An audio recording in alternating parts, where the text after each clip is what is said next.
Hey there, ho there everybody. It is another Monday, this one the 13th of August 2018. I'm Dakian as usual, here to ramble on about my miniatures. And as you can see already, I've painted a few. And what I have to show you first is the rest of that first box set of Pirates of the Dragonspine Sea. I did the monkey for last week, and this week I did the actual pirates. So here we have, and I sort of matched the colors on the box, even though doing a white coat is kind of a bad idea. And this coat turned out more orange than red, but that's fine. And here we have Long John Silver with his treasure map. And what do we have here?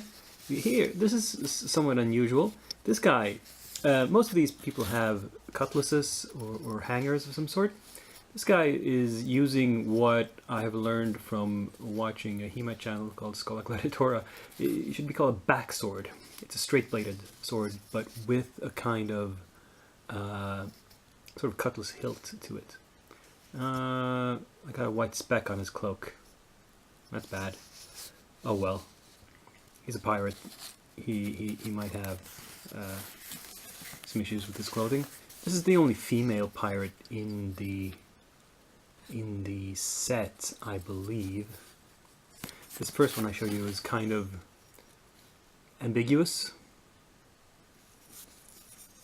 He's either a long-haired guy or a flat-chested girl. I'm not sure. Maybe swings both ways. It doesn't matter. But this one has two swords for good measure.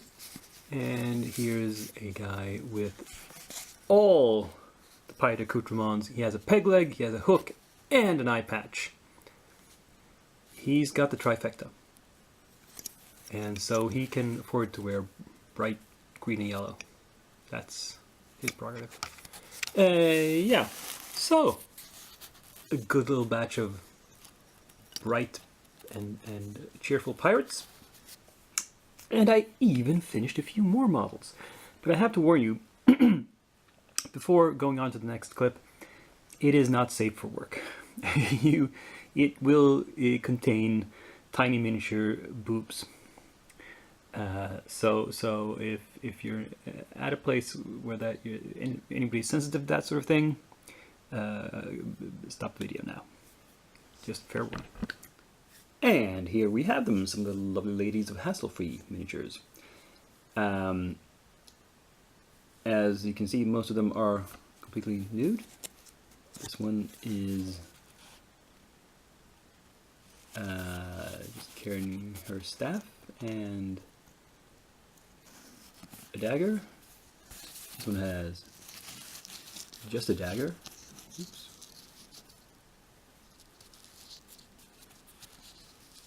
And the middle one is in a sort of caveman bikini, but semi-nude. So this project was intended to experiment with a new recipe for skin tones, which I got from the DVD I'm working off, the Dark Sword DVD, but with Marika Reimer, because skin it's one of the few things she gives a complete recipe for. Most of the stuff she's talking about on those DVDs is techniques and principles. She doesn't give the exact paints used in every case, but for the skin tones on the Cersei Lannister mini, she does give pretty much exactly which Vallejo paints she used. So I tried that out and doing something similar because you know, I've got my recipes that I've used now I've worked out over the years. They seem to work fine, but it's always good to try something new and expand your palette, so to speak. And it turned out okay, I think. I'm not 100% sure I agree with her direction on everything, but like I said, it's interesting to try something different. It could also be the fact that she goes over many more layers and smooths out the transitions much more than I do. So some of the contrasts might look a little harsh here because I haven't had the energy to do as many steps as Marika does. But yeah, I don't know. We'll see how it looks on camera when I watch this back. You know, it's always a little bit different with the naked eye. One thing I want to comment on, why is there so much flowers and grass on there? Well, I wanted to hide their feet because I messed that up. They all had very, very daintily sculpted feet with, you could see the individual toes and stuff, but then I put too much basing material on the bases and that sort of got covered up. Or I don't know, or if it was just the paint. If it was so delicate that the primer covered it up. I'm not sure exactly what happened, but the feet sort of disappeared into the ground. Yeah, when I do the rest of these, eventually, I probably don't want to do these kinds of bases. I'll probably do like stamped green stuff bases that I pin them to. That will keep the feet clear and distinct, I hope. Yeah. Otherwise, not much to say, really. I also experimented with some new hair recipes. I didn't get those. Those I did not get from the DVD. I got those from some. Looking at some YouTube videos, actually. Another painter who had ideas about what colors to use for different colors of hair. I mean, what paints to use for different colors of hair. Yeah. This white hair, I'm unsure if that was the best way to go, but I want something dramatic with these dreadlocks because they are so small. I don't, you can't really see they are very, very, very detailed, but it's really hard to pick out that detail. So I wanted a high contrast color for that hair to help with that, but oh well. Again, you be the judge. So anyway, that's 9 minis completed. That's a lot more than last week, so I feel pretty happy about that. Let's look at all the works in progress. So on my actual work table, we have the stuff that I've been working on the longest. Probably includes these monsters, and well, at least they have some paint over all of them now. This is just a base coat of green. I don't know exactly which shade of green I want to end up with, but it's a troll, so it has to be some version of green. And the ogre has, again, some color on all parts of him. They're not final in any sense, they're just base coats, but starting to figure out a direction.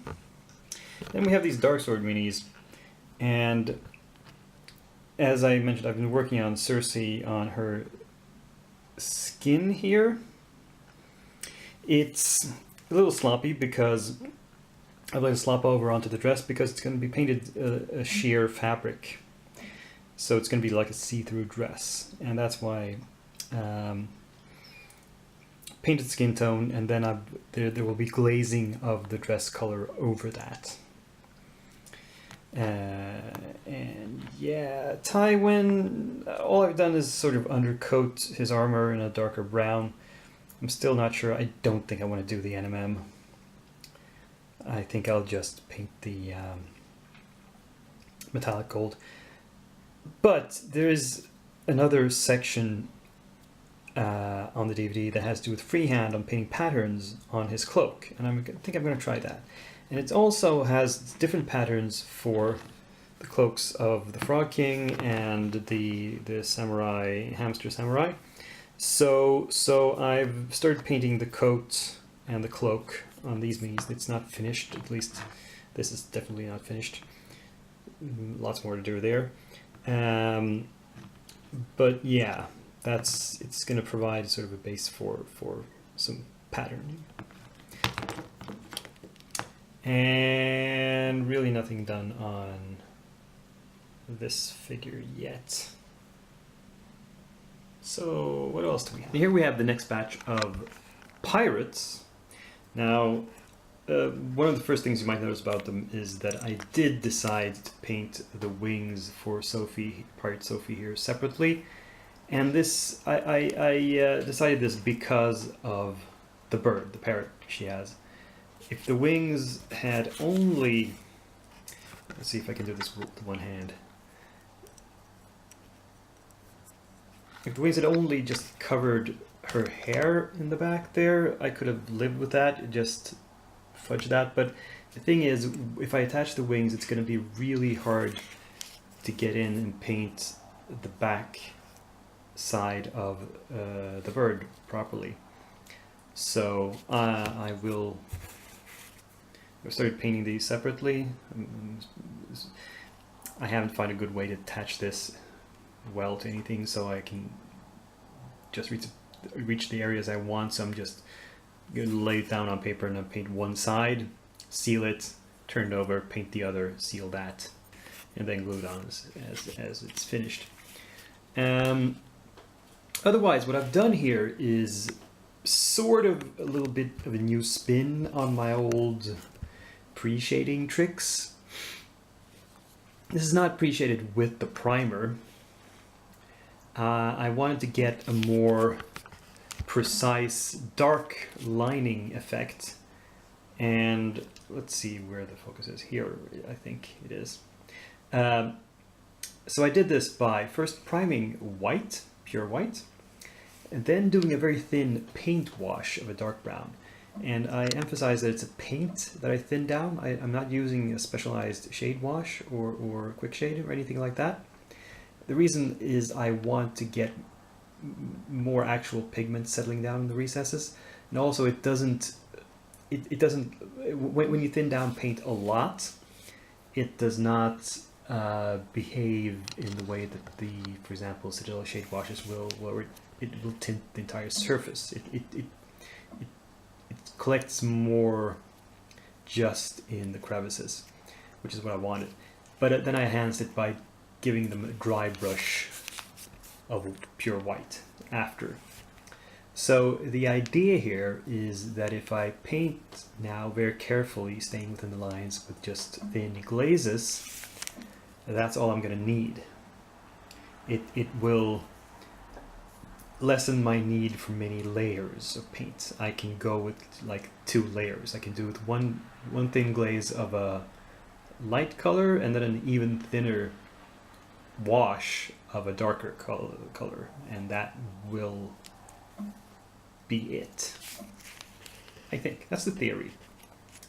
Doesn't work for everything. That of course does not work for metallics and a few other details that need to be painted in the full-on traditional way. It doesn't work so well for things like say a coat that flares out like this. If you just let gravity do the job for you and paint with thin glazes, it will tend to collect the paint will collect where the light should be hitting most, which gives sort of the opposite effect of what you want. So I'm gonna have to sort of paint the opposite way there. But you know, you have to. There's no perfect technique for anything. You have to adapt to everything.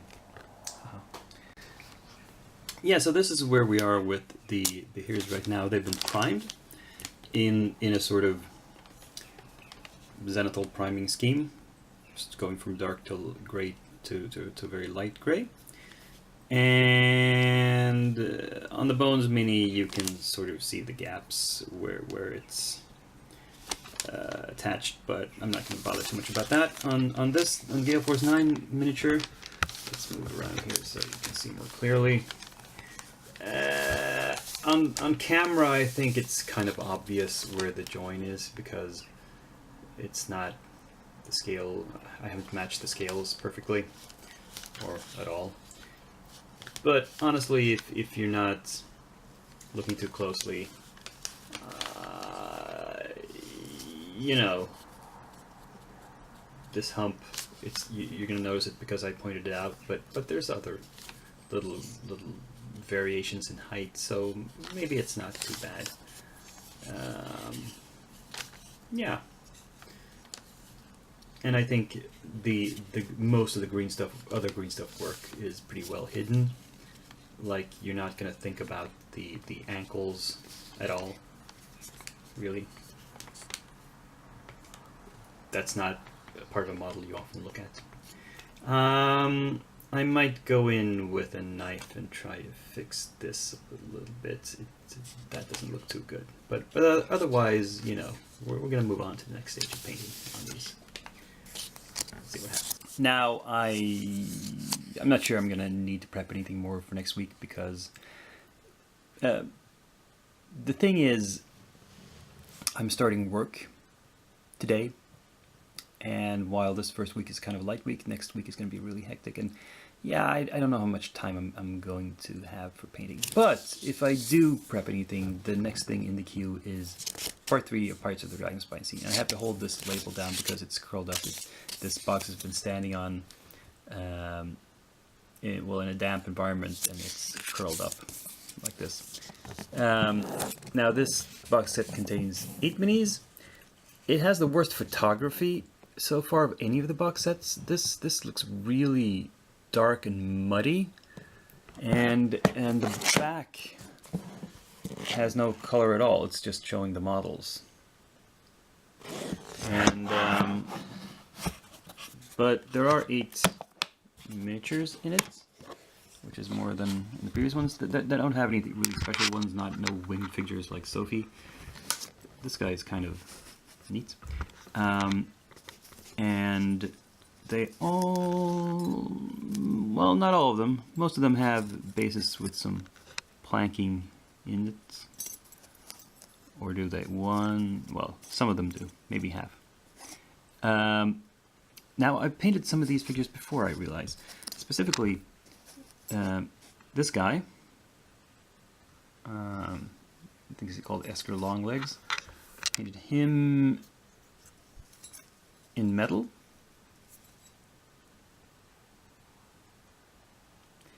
And these 2 ladies here I painted but in bones. So this is a comparison of the 2. And the other one looks like this. So same scale. I think the bases on the bones were somewhat thicker. These are really thin metal. So when I mount this on an extra plastic base like this, it'll still be not quite as tall as the bones mini. But oh well. But as you can see, these are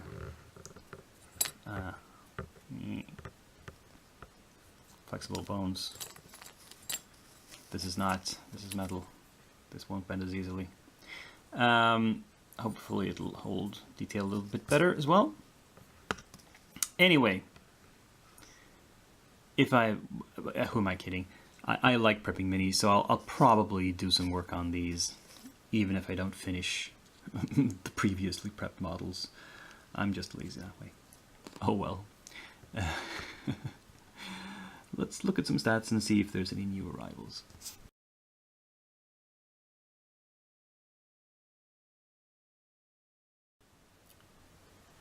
For our product placement of this week, we have some miniature adjacent products, you might say. No new minis added to my pile, fortunately. Still some on the way.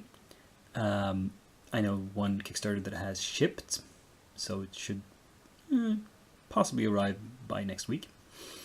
But I did order some stuff from Warcolors, which is a sort of a small, as I understand it, one-person company here in Europe that makes paints and various stuff. added to it, and I've heard a lot about it, so I decided to try them out. And what did I get? I got some basic colors. I got a white, a black, and a dark brown. The darkest, most opaque brown. And then I got a strange metallic color, because I don't have a metallic violet. And yeah, because, you know, a white, black, and a dark brown you can always use, even if I decide I don't like how these colors work. I mean these colors are even if the paints don't work the way I want them to, the colors, I don't know where I'm going with this, but the paints, you can still use these colors of paint even if they're not perfect for you. You can just use them as base coats or whatever, and it doesn't really matter if they're not, you know, exactly the consistency or whatever that you want. I also got some empty bottles.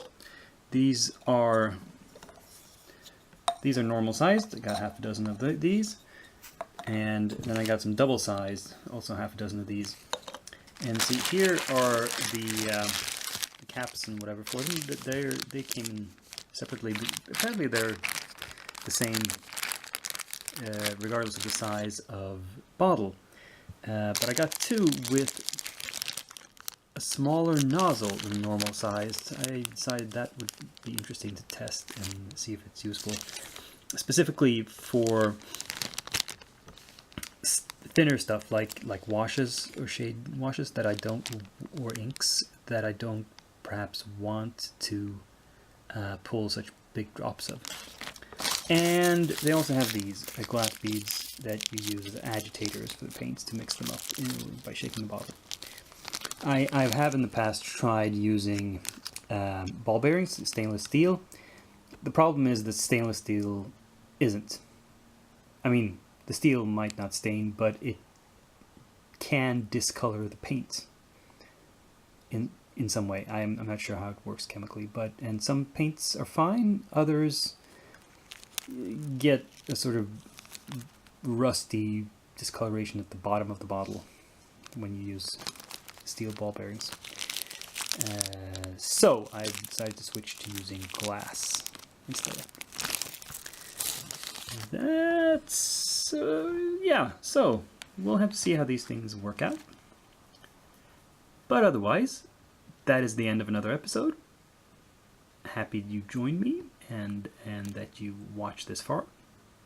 Please leave a thumbs up, a comment, a subscription if you haven't done so, and tune back in a week from today, when I will be back with more rambling. Till then, I'm Dr. Young, signing off.